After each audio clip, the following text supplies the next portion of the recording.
Hey guys, welcome back to my channel. It is TBR time again, as you will have seen from the title. We are going to be picking my October TBR for the month with TBR Snail Trail, and I am ready to do that. This past month I did really well, so I'm excited to show you how I did with that. And there's also going to be a slight rule change, which I think is really fun. So there is that. And yeah, welcome if this is your first video you're seeing of mine, and welcome back if you've been here before. I'm glad to have you. Yeah, so let's jump into how I did in the month of September and then find out how October is going to go. All right, so these are the books from last month's TBR. And of these, I read or DNF'd 4 of them, I think.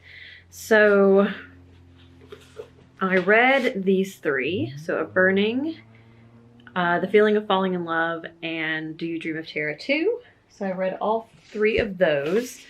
And then, sadly, I read about a third of this and then ended up DNFing it.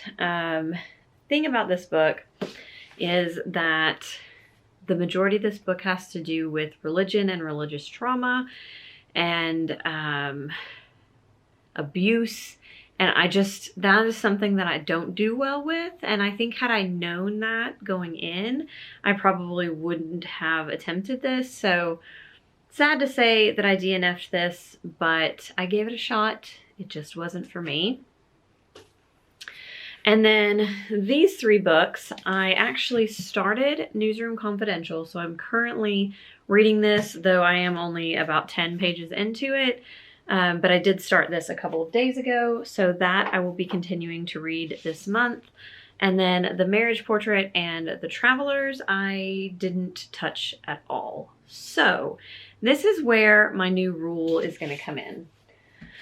So I don't or haven't historically done punishments because for me, the TBR is just a fun thing to kind of guide my reading for the month, but it's nothing that I stress over. That's going to continue to be the case.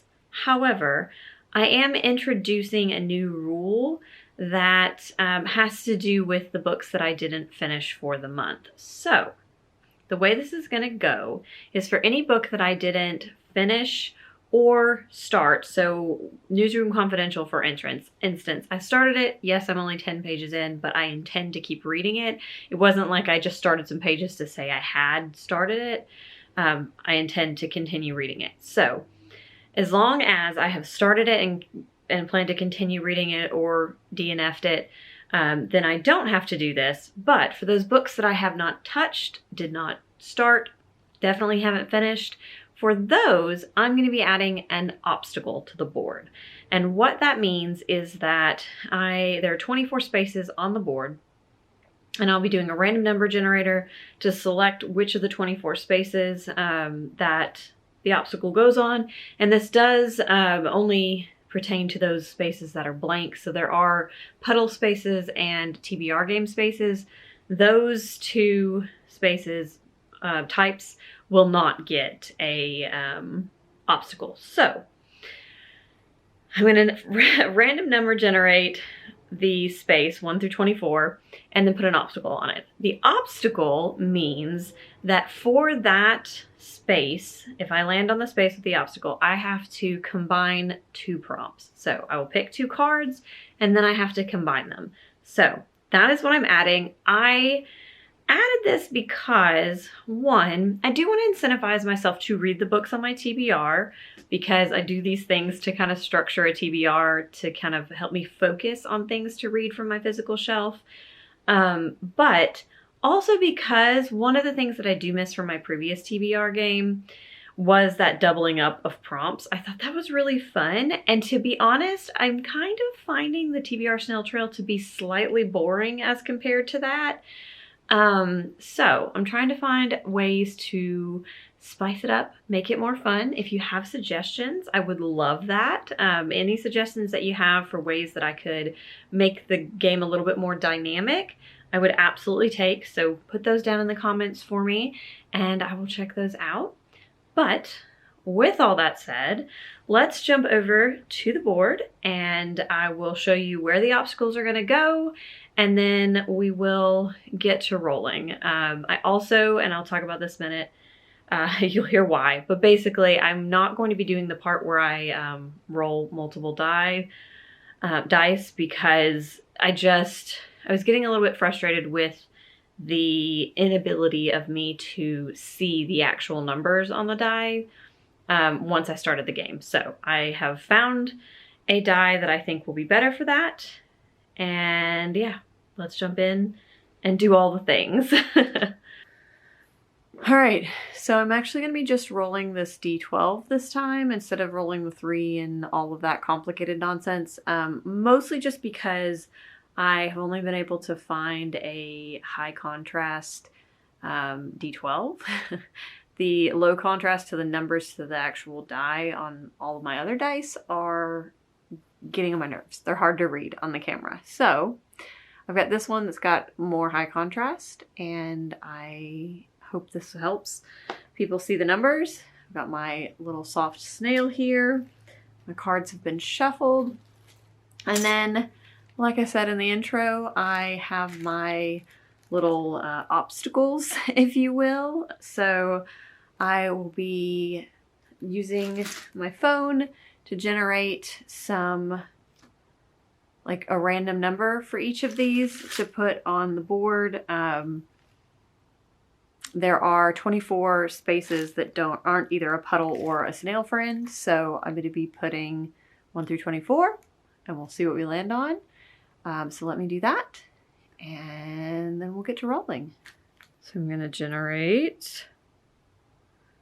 We have 4 and 23.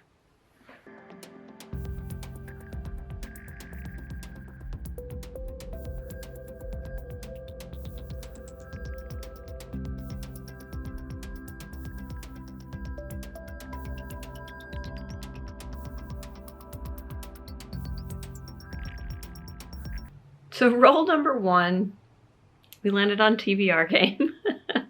I feel like this happened last month too, but this time it was my choice, so I get to choose the game that I did this time. And since I haven't ever done, and I don't even think I have a card for it yet, the Hook-a-Duck TBR. So this is by Alice from The Bumbling Blogger. I will link her channel down below.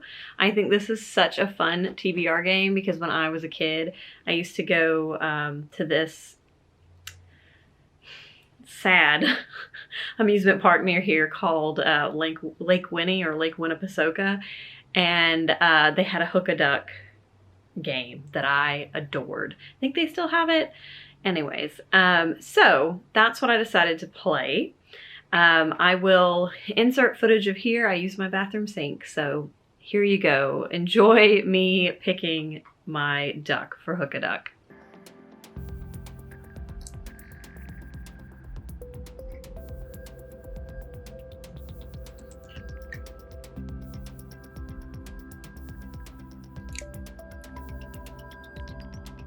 So as you will have seen, I pulled the red duck, and that means, according to my little card, that the genre is any.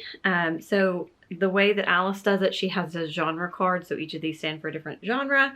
I did the same. The red genre is any, so I pulled one of my cards, and my red genre prompt is short book. So I will be picking a short book, and for that I'm going to be picking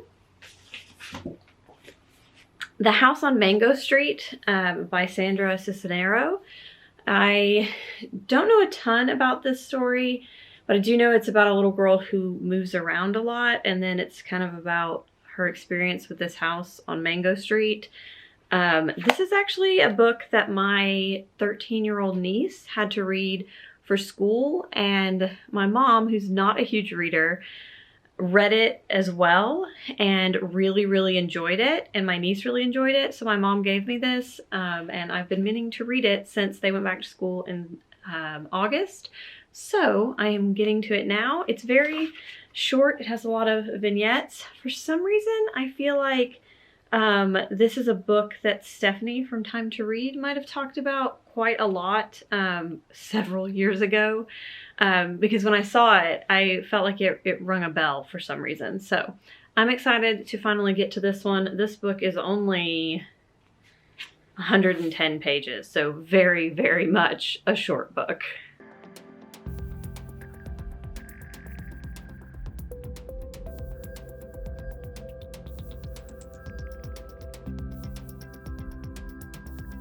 Next, I pulled the prompt Dark Cover, and for that, I will be reading The List of Unspeakable Fears by J. Casper Kramer.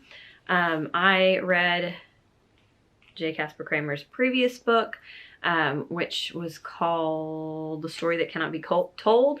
J. Casper Kramer, or Jessica, is the wife of a previous coworker from when I used to work at the TV station, and she is lovely. I love to see that she has a second book out, and I actually saw this on the shelf at my local indie bookstore and snatched it right up because I was so excited to see it. I've been meaning to get this for a while.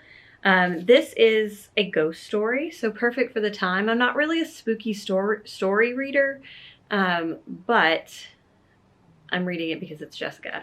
And with this, it's about a girl named Essie who is afraid of a lot of things, and she dreams about this red door that is like her worst fear, and she moves to let's see, it says from the Bronx to North Brother Island, and her stepfather is like in charge of a quarantine hospital, and so there's a lot of death and despair around her. And yeah, so this is about ghosts and fears and all of that, and I have absolute faith that this is written beautifully. So I'm excited to read this one in October.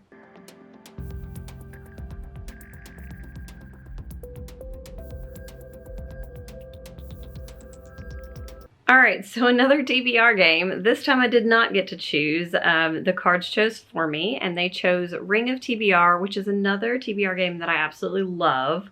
Unfortunately, Ivy from Ivy's library, I think it is, no longer makes videos, and all the videos from her channel are gone. So I'll tag her down below anyways in case she decides to start making videos again, but as of right now she is not. But this is her genius game, and I really enjoy it, and I will go ahead and play it and we'll see how it goes.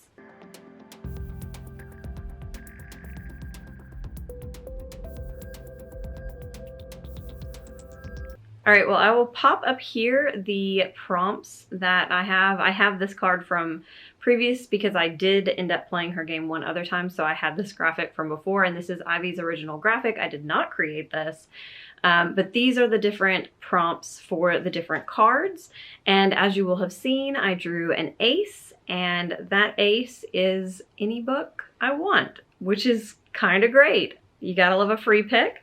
So I'm going to be picking Agatha of Little Neon, and this is a book that I actually just started recently, but it is about a group of nuns who they're kind of, it's not real, I mean, I guess it's a convent, but where they live is being shut down because their diocese has gone bankrupt, and so they're being moved, and they move them to this house that serves as like a halfway house for people who are recovering drug addicts and that kind of thing. And this is about their lives there, the things they see and do, and how it shapes them as people. It has a lot about friendship and sisterhood. I am like 30 pages into this, and so far I'm really liking it. I think it's written really well. So I'm looking very forward to reading this one this month.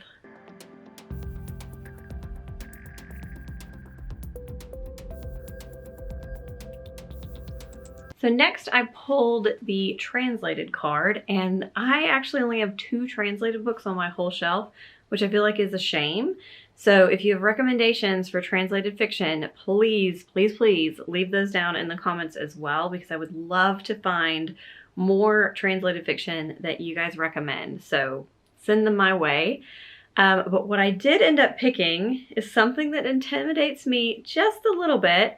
But Tony from Tony Sips and Reads on Instagram recently read this and was just raving about how amazing it was, how they couldn't put it down, and I got inspired. So I'm going to be reading The Three-Body Problem by Chen Liu, which is translated from, I think the Chinese, by Ken Liu. Well, it's not going to tell me what it was translated from, is it? Yes, from the Chinese by Ken Liu. So, yes, I'm going to be reading The Three-Body Problem. So there's not actually a synopsis on here. So I don't 100% know what this is about. I just know that it's a sci-fi book. And I think there's like something, I mean, there's a pyramid on the front. I think I remember there being something about like the pyramids, and I don't know. I could have looked it up before this point, but I didn't. So, you know, that's about par for the course. But I'm excited to read it now, thanks to Tony. I will link her Instagram down below, so please go check her out.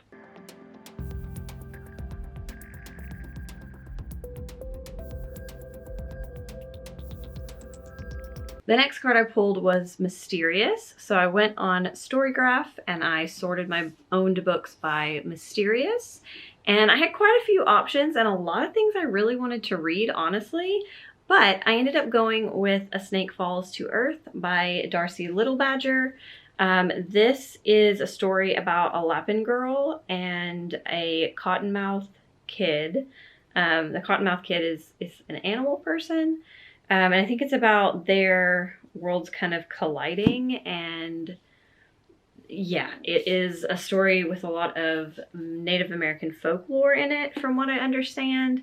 And I really enjoyed Alatsaway by Darcy Littlebadger. So I'm really excited to read this one. Oh, almost dropped it. Gosh, I was about to drop it after I was going to tell you that the underneath of the cover is crazy incredible. That's the thing about books from this publisher. So all of the books from this publisher are absolutely incredible. And I don't think you can see it, but the end papers are like snakeskin patterned too. So this book is a work of art. I am really bad at pronouncing the publisher's name, but there it is right there. So definitely check out their books because, like I said, all of their books have gorgeous naked hardcovers.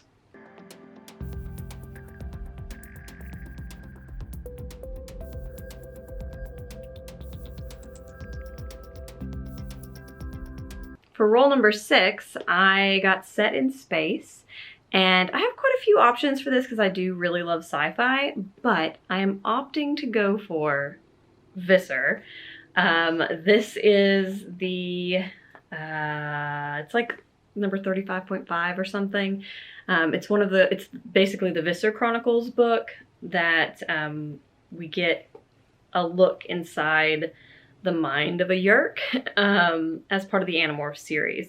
So this is the next book that I need to read in my reading of the entire Animorphs series. And yeah, this one does not have an audiobook, so I will be reading this one partially as a physical copy and partially as an ebook because I do have the ebooks of all of these. But yeah, I am interested to get into this one. I always really enjoy the Chronicles books because I feel like they are just so detailed and they give such a really rich picture of the different species in this world. And I think that, and I know I read this one when I was a kid, and I remember really enjoying it. So I am looking forward to reading this one, and then I will be I'm getting very near the end of the Animorph series, and it's both frightening and also exciting, so I'm gonna carry that on.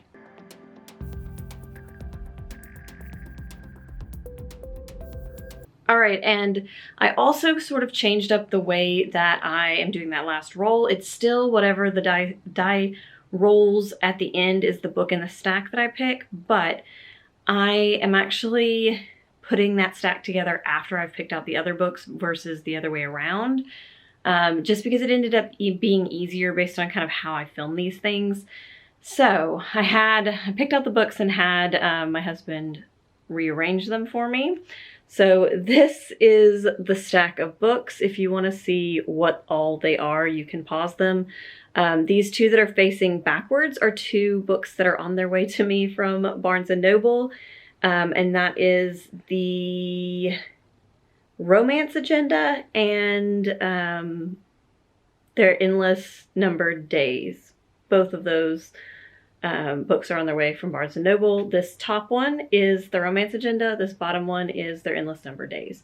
So, which one did I get is the question. You already know because you know I rolled a 7. So let's count. 1, 2, 3, 4, 5, 6, 7. So I do get to read my newly hauled book. All right, so I am really excited to get to read a book that I just bought. I actually got it from Book Outlet, not Barnes & Noble, but that is The Romantic Agenda by Claire Kahn. And this is not only a book with a asexual main character, which we love a romance book with an asexual main character, but it also has the fake dating trope. So this is super exciting, and I have a feeling that this is going to be my vacation read because this just screams vacation. So yes, this is a really exciting book to be getting with that last roll.